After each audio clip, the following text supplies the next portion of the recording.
من الشيطان الرجيم.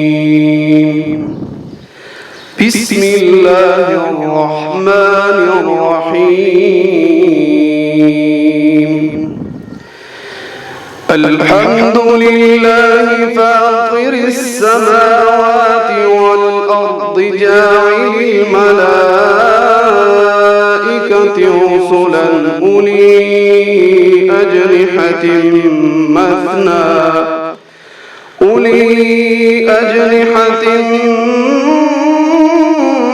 مثنى وثلاث ورباع يزيد في الخلق ما يشاء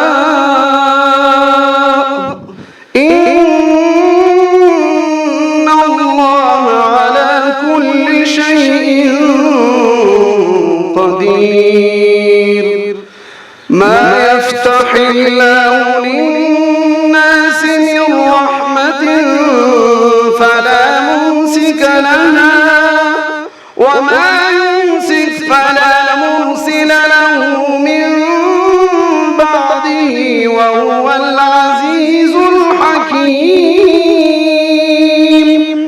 يا أيها الناس اذكروا نعمة الله عليكم هل من خالق غير الله يرزقكم من السماء والأرض لا إله إلا هو فأنى تؤفكون. صدق الله